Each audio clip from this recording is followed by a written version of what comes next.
Facebook and YouTube are live. What's up, Facebook? What's up, YouTube?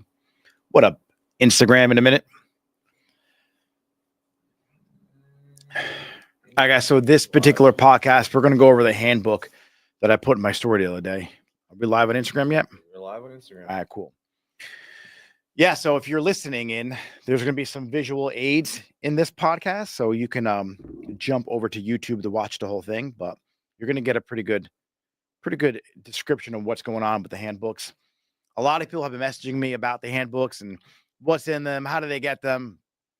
I'm going to go over two of them today. First thing I want to talk about, though, is leadership for a minute, because I get in chats with people on Instagram. If I messaged you before, I'll usually let you know, hey, I go live every day, and let me know if there's something you want to speak about. A majority of owners want to learn how to motivate their team, and they want to learn how they can get people to show up on time and post on social media. And I have to tell you, it's a leadership issue. And I'm reading this book, I Am Leader, right now. I posted it in my stories not long ago. Let me grab it for people who are actually looking. So this book, it's a massive book, right? I Am Leader. And the opening chapter talks about Heaven's Gateway. James, is that what it's called? What? Heaven's Gateway? For what? The massive suicide? I have no idea. You know, we talked about the other day. Yeah, I don't know what it's called. Yeah, Anthony knows. Anyway, it's called like Heaven's Gateway or something. It's this guy who orchestrated a mass suicide. And I'm not bringing this up to make people sad or anything or make this a dark podcast. I'm just talking leadership here for a second. And people ask me how they can get their team motivated. How do they get them to post online more? How do they get them to show up on time? And I always tell them it's leadership. And they're like, well, I show up on time. I lead by example. That's not all leadership. If this guy can orchestrate a mass suicide and have mothers of children kill themselves, soldiers, working men, fathers, like he had young people, old people. If this guy can convince people and influence them enough to do something that drastic with their life, to take their life, and you can't get people to show up to the salon on time, what do you think the problem is? You or the team? Your leadership or the team? If that guy was able to do something that crazy. So I want you to think about what level of leadership, like your business acumen, your leadership acumen, what level is it at? How good of a leader are you? And if you have issues with your team, A, you hired them. So that's the first problem. You're hiring the wrong people. And B, you don't have a system in place to constantly keep people like in check with their own goals. And when I say like have your quarterly one-on-ones, your monthly one-on-ones, it's not about the salon. It's about the person. So it's really important that as a leader, you understand that everything starts with you and stops with you. If there's an issue in the salon, it falls back on you. And I just wanted to bring that example up real quick before I jump into the handbooks. It's important that as owners, you understand that you're in control of your salon, and these handbooks are really going to help out. So let's share my screen. All right. So first thing I'm going to probably bring up so you guys can watch it or you can take a look at it. Nick. What? You didn't bring it up. I know I didn't bring it up yet. Okay. The first thing I'm going to bring up is going to be the assistant handbook, because apparently there's a huge issue with assistants. Now, if you want full access to these, they're on my website. You can go to the Ultimate Handbook Masterclass, and they're going to see all of them. And let me jump right in. All right. Assistant program. So this particular handbook breaks down everything from day one to the day they transition on the floor as a stylist. And this could work as, barbers, lash techs, whatever, just plug and play the things that they have to do. So pretty much an apprentice is my first stage that I like to introduce someone to. And that's very basic. The apprentice phase is just designed to lay the foundation for successful salon owners. During the first 3 months, apprentices support experienced stylists while developing key technical abilities like customer service. The emphasis on building confidence through consistent practice, hands-on experience, and continuous learning about salon operations. So it's really, really important that you focus on the fundamentals. And so in this handbook, it outlines all the core responsibilities, skills and focus, expectations, timeline and checkpoints. So at like month 1, what should they know? Month 2, what should they know? Month 3, what are the skills they should possess? Now, after they're an apprentice, I feel a normal transition is going to an assistant. So, as an assistant, their responsibilities are going to increase. That may be shampooing, taking down color formulation, toning, curling iron work, flat iron work, blowing out clients, operational support. So they start taking responsibility for maintaining the back bar and managing color inventory, like minor things like that. And it's important that they understand how a salon works, because the next phase they're going to go to is obviously going to be doing clients a little more hands-on with less less leadership, kind of like interfering with what they're doing. They're kind of like doing a lot more stuff on their own. And so the operational support that they provide is going to be reflective on how good you are as a leader. So if you can train them, not just tell them how to do things, then that assistant doesn't become a liability to the salon anymore. They become an asset. And so the skills you want to focus on is technical mastery, time management, multitasking, effective client communication, reputation refinement, expectations. You have to, seamlessly support the stylist, support the clients, learn how to have a consultation, understand what's happening at the sink so they can bring on the stylist to be like, hey, there's something happening with the toner. They understand, like, hey, maybe it's time to take it down. They're taking a little more responsibility, a little more action. And the checkpoints for this is month 3, a transition from foundational tasks to more advanced support roles. Month 4, increase participation in advanced training sessions. So some of the sessions you do with your stylist, they at a beginning level may be over their head. They need to get the core foundation. Now with that core foundation, they can participate in advanced cutting classes, advanced color classes, so on and so forth. Typically right around 6 months to like 8 months is this transition period for an assistant. Afterwards, I like them to become a junior stylist. That's the vernacular I use in my salon. Now, these core responsibilities is a variety of services independently. That includes blowouts, color, cutting, styling. Now, I don't let junior stylists really take clients off the street. They start farming their own clients. That's really, really important. You guys understand that. A lot of owners are scared to have their junior stylist actually do hair. That's what they're doing in your salon. That's the role they should be playing. Let them do models. Let them bring in people. When you slow someone down from growing, like for people who have like a 2-year assistant program, it's ludicrous to me. You're holding that person back. It might take someone 2 years to get confidence on the floor, but if you're ready to go in 3 months, I want to rock and roll. If you could be a junior stylist in 3 to 6 months and you could start farming your own clients and start building your brand, let's do it. Like, I don't understand the old school mentality of a 2-year assistant program. That doesn't work today because we didn't have in the 80s and 90s and early 2000s the internet. We didn't have YouTube. We didn't have online classes, online mentors. You didn't have any of that stuff.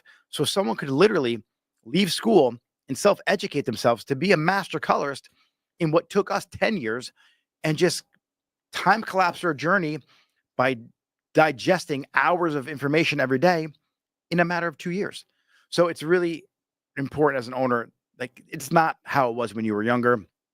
These kids have access to so much more information. So when you look at this timeline, understand that in a year's time, if someone's dedicated, they could be a full-fledged stylist on the floor. The skills I want to focus on here is technical refinement, consultation and communication, time management, and leadership development. So for these assistants, well, these junior stylists, their job is to teach the assistants. And when we get into the leadership portion of this podcast, you don't learn things fully until you do them. You don't master things until you teach them. That's my philosophy, at least. Like, if I have a front desk person and I show her how to use my computer software, she's going to have somewhat of an idea. When she does it herself, she's going to kind of really know how to do most of the stuff. When I have her teach me, that's when she really learns it. So have your junior stylist teach the assistants, the newer ones, Have them teach you, have them host a class. I have one of my clients in the Level Up Academy, and she had a problem with some of her younger stylists not fully grasping things, not having the confidence. So I told her, start a class or have an event in your salon, have them teach it. And the person, they were really, really scared at first, but after that class, they were so confident and they totally grasped the whole concept of the haircut that they were teaching. So, not to keep you guys here forever, we're going to blow right through this. Time list and checkpoints, month 6, 7, 10 to 12 plus. This will get your stylist ready to go from start to finish. Now, in this handbook, we go over the greeting policy. How do you greet clients? How do you communicate? A lot of people don't know how to communicate. Some people are just used to like BRB, LOL, and they're used to the abbreviation in text, but there's actually a proper way to speak to people. Eye contact, shaking hands. You got to teach them this. Prepping a client. How do you want them prepped? With a towel and a cape? Like, do they get coffee, water? What refreshments do you have in your salon? How do you actually prepare a client for the stylist? We go over shampooing techniques and head massage. Shadowing stylists, learning through observation. This is something I do in my program. This is something I teach to my community members. This is something I do in my salon. There's a system here we teach how to shadow stylists properly, learning through observation. It's a series of taking pictures and documenting what's going on in the salon and pairing that up with questions. That's all in this handbook too. How I actually internally train my team day to day. So it's not like a once a week class we do those, but it's an ongoing education that these assistants are getting every single day. Maximizing your learning experience. So this system really helps them learn every single day. You teach them how to manage their time. What they should be doing is creating content, editing content, farming for clients. If you can't farm your own clients in 2025, there's an issue. You have to teach them those skills, though. So, how we want our stylists supported, all the guidelines for that. Then we have product consultation excellence. The product knowledge starts at the assistant level. Obviously, the front desk needs to know this too. That's in that handbook, but I have a little product knowledge guide in here to teach them like what certain products are, from volumizing, hairsprays, texture, heat protectants, gloss and shine. This is anything and everything in my online store. Each one of those categories broken down. So they have the knowledge and the education on how to recommend the product that's a better fit for that particular stylist, or I'm sorry, for that particular client. And so when they're at the shampoo bowl, they can ask them about their hair concerns. They can ask them about what's going on with their hair, and they can recommend the proper product for that person. Back bar treatment and excellence. And then the assistant training period. I go over exactly what you're focusing on at each one of the phases. And then I break it down by weeks here. So this whole handbook is going to be available for anyone who wants to go to the masterclass section of nickmarabello.com. It's there for you. Advanced training and the practical. So in this manual right here, I give all the evaluation sheets, from blowing out hair to applying toners to applying root melts, done for you. So if you're a newer salon and you want help with some kind of assistant training, just head over to my website and download this guide. Now, James, any questions before I move on? There's a lot of questions. All right, cool. Let's jump into some Q&A here. Okay. Hold on.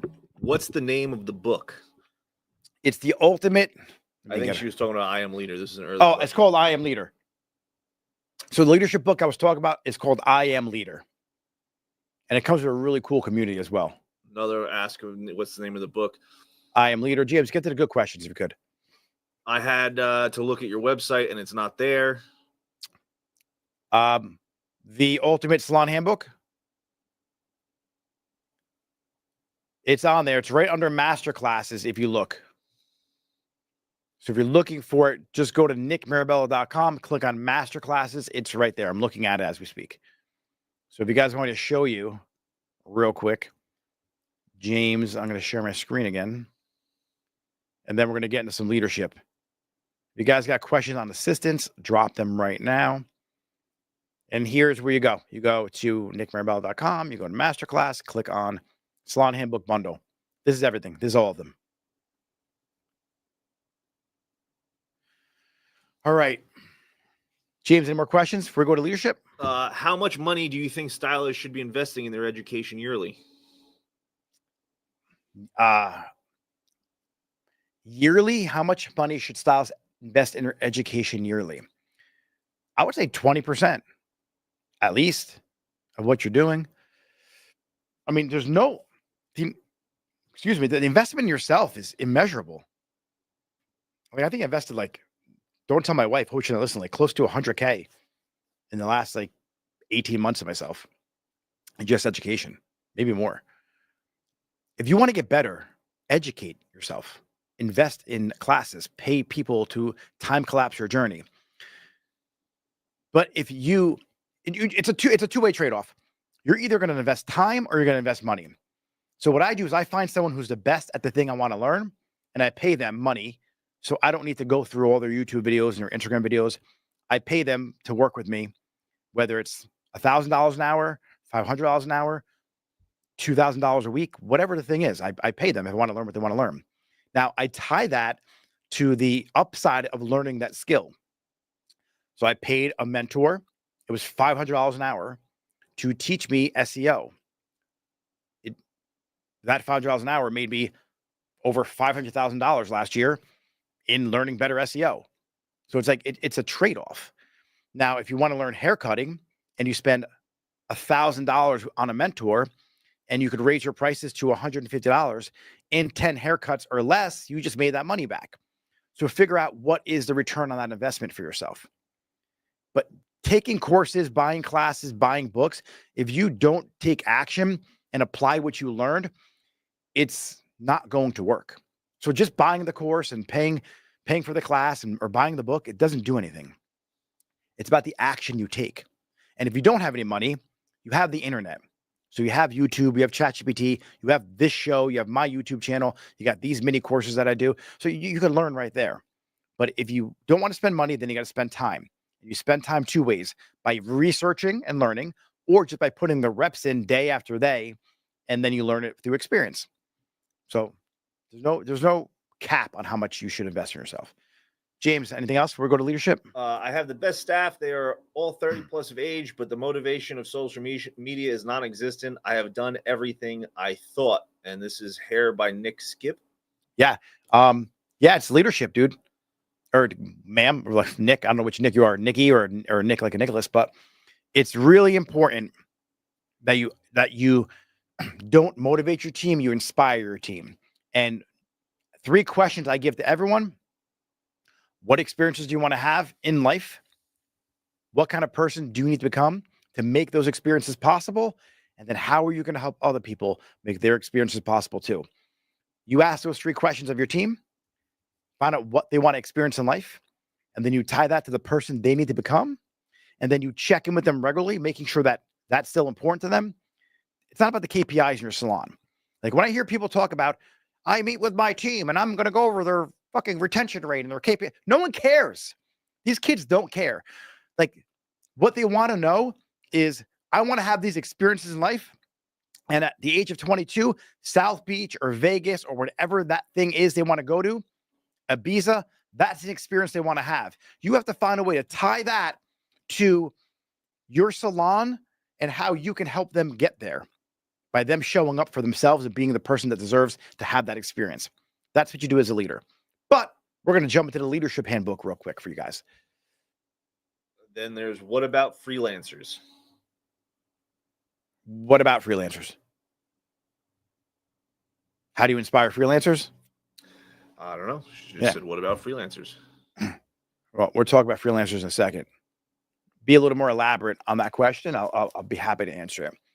All right. So now we're going to go to, where's my Gamma app here? All right. Leadership team. All right. So if you are an owner and you're by yourself in the salon, this is going to be your own handbook. Get this for yourself. People in my community, we have a whole entire section on leadership. and we dive into in depth how to make all these things happen. But this handbook will give you a good frame of reference on where to start. The problem is most people don't recognize the difference between leadership and management. They're two distinct roles. So just know that for a fact that managers aren't leaders and leaders should not be managers. Two different hats you have to wear. So in the salon, you have the artist, you have the manager, and you have the leader. Those are the three hats you're going to wear. So leadership team. What I like to do is teach leadership systems. So you have to be able to communicate the vision, and then you have to be able to have your team believe enough in themselves to also see that vision. You need a vision so big it fits your team's vision in it. You have to know what the goals are, what the dreams are of your team. And by you understanding exactly what their vision is, then you could clearly state how your vision fits that vision in it, and your salon's the vehicle to get them to where they want to go. That's first and foremost. But when it comes to leadership systems, you have a definition of done. You want to make sure that when you have somebody on your team that's in a leadership role, that when they give someone a task, they define what done means. What is this thing look like when it's complete? If you don't do that, it's never going to happen. And part of the definition of done is, hey, on Tuesday at 3:00, I need the inventory. Because if you just tell your manager, hey, I need the inventory done, they're going to do it whenever they want. So have some deadlines on there. So this whole handbook is for the leadership team and for you as an owner. So I break in here the internal systems and external systems. So develop clear workflows, a standard operating procedure, which is what all these handbooks are. Invest in tools and software. So you have internal handbooks, and then you got external tools that maybe you're not a good cutter. Maybe you're an owner and you just do color or extensions. Then hire someone to teach haircutting in your salon. That's an external system. An internal system is your personal education, your personal class on coloring hair. You could do that in-house. Things you're not good at, hire someone out of house to do that. And then leadership philosophy, time versus money, teaching versus telling, process and people.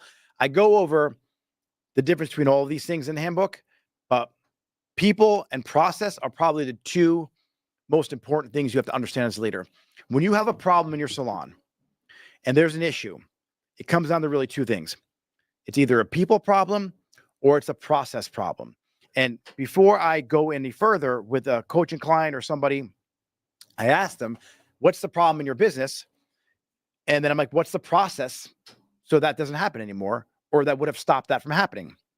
And if you have a process for that, then the process needs to be fixed.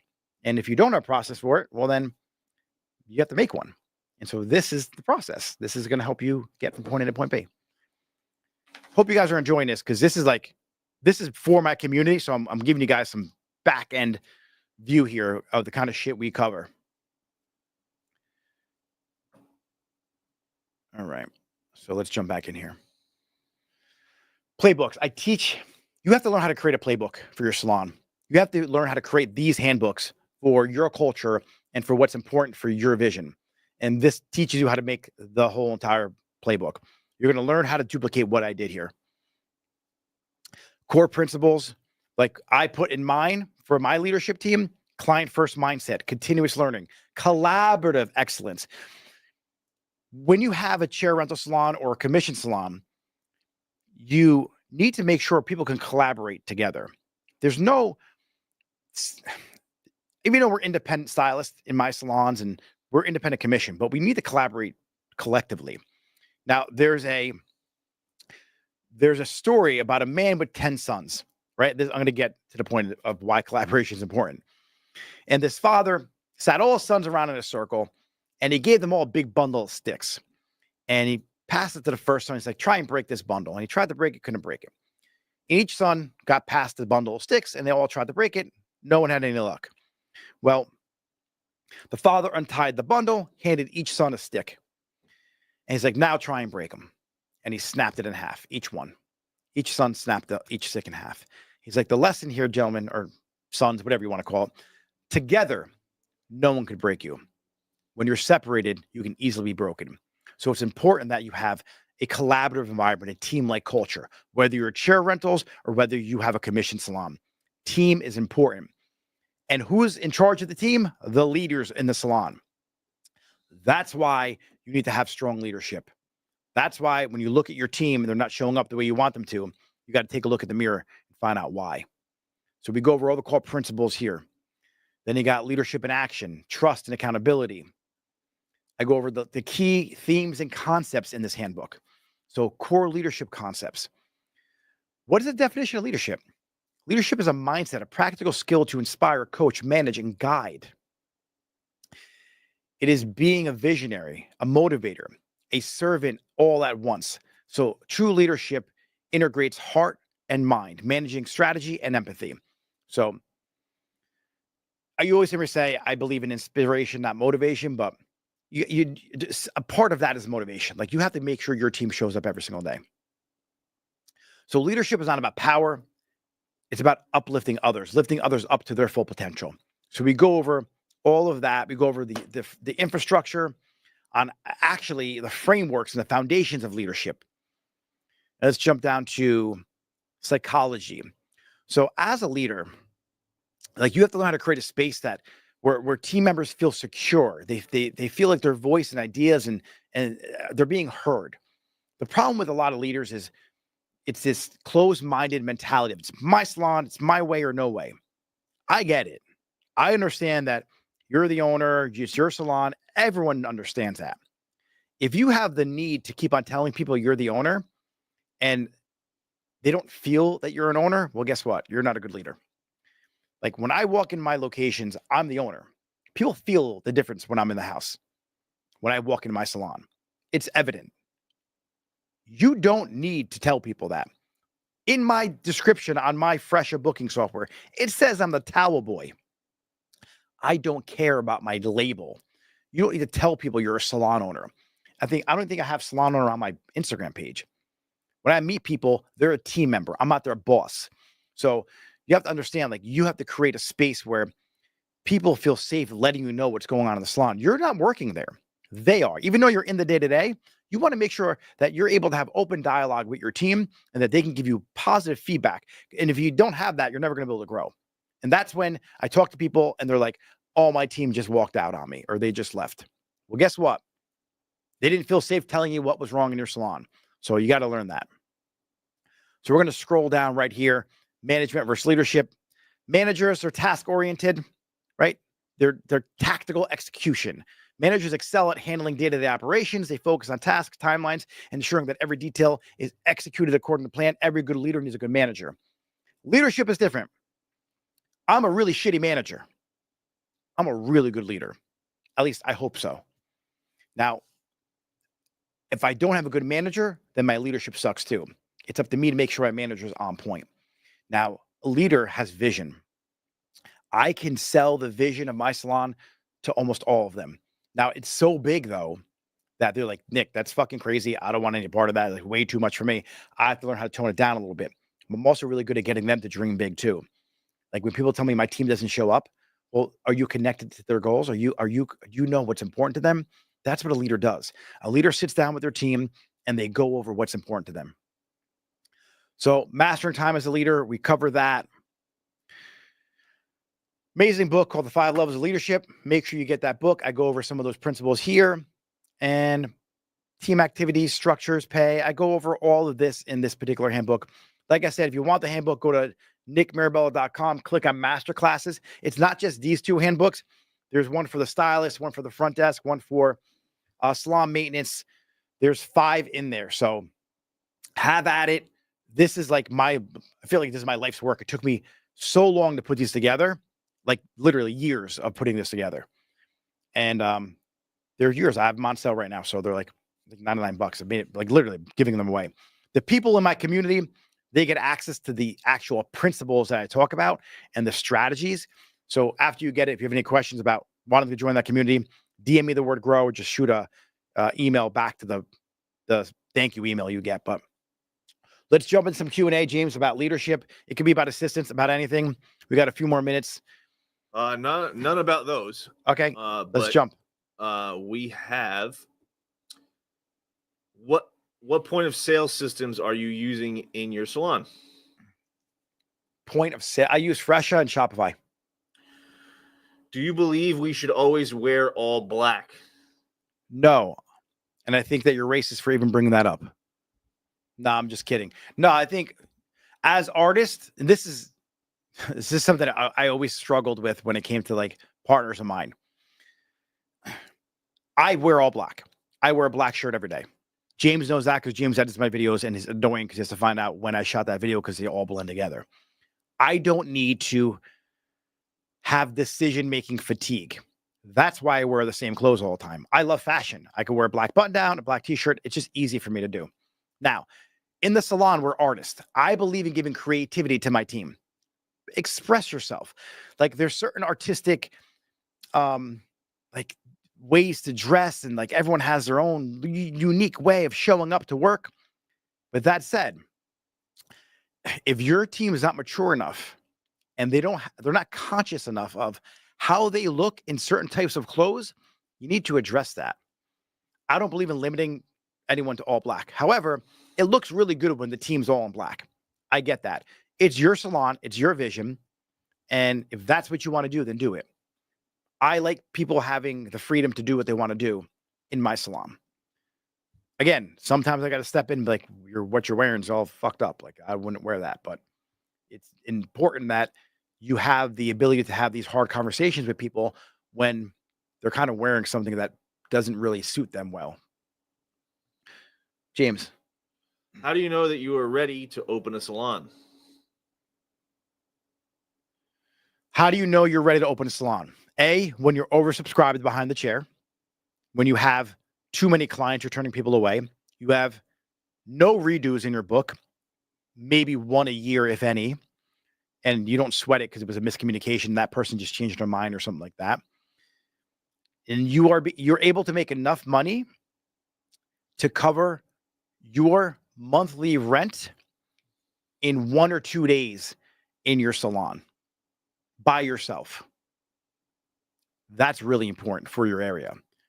Now, if you can't do that, then maybe it's not time to open a salon, or you have to go a little smaller. But I feel like 3 days max if you're in a really expensive area like New York, but you need to be able to cover all the bills by yourself. You need to be able to do every type of haircut, color without any problems. That's, pretty much it. And you also have to feel like it's right. Like, how much time have you invested in leadership? How much time have you invested in numbers? Do you understand the numbers? Take the next 6 months and learn about profits, learn about EBITDA, learn about the language of money in business and leadership. But I would say for metrics, you have to be able to cover the rent by yourself. James. Nothing. Oh, and if you could attract clients, then you could attract staff members. So if you're good enough at marketing to bring in enough people to keep yourself booked for a few months, you can attract stylists too. It's so funny when I talk to owners about where to find stylists. It's marketing, it's recruiting. You just suck at marketing. Like if you can attract clients into your salon, into your chair, you could attract people to work in your salon. You just have the wrong messaging, or you have a bad reputation. No one wants to work for you. So those are one of the two problems. And if you think about the problem retention rate when it comes to clients, it's either your personality or your product. Like you're just not good at cutting hair. Well, guess what? It's either your personality or your salon structure. They don't want to work for your salon structure. You're not giving enough commission. It's just not a good environment. The culture sucks. So fix those two things and people will start wanting to work in your salon. All right, guys. So that is. Hold on. We got more highlights. She wants to know if you guys could go live together one day, neighbor. Who was it? Charlie Highlights. Yeah. Where's she at? I don't know.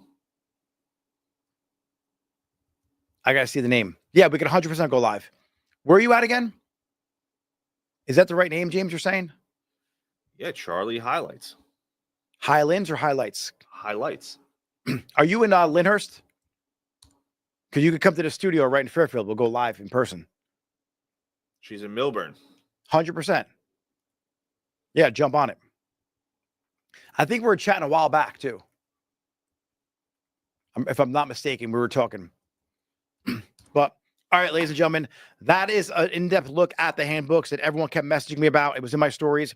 So you could head over to nickmarabell.com if you're watching this later after the live and just download them right there. So I'll see everybody later. We're back to going live pretty much on a regular basis again. And if you have any topics you want to see me cover, let me know. If you want more information on how you can grow and scale your salon, DM me the word grow and we'll make some magic happen. James, we're out.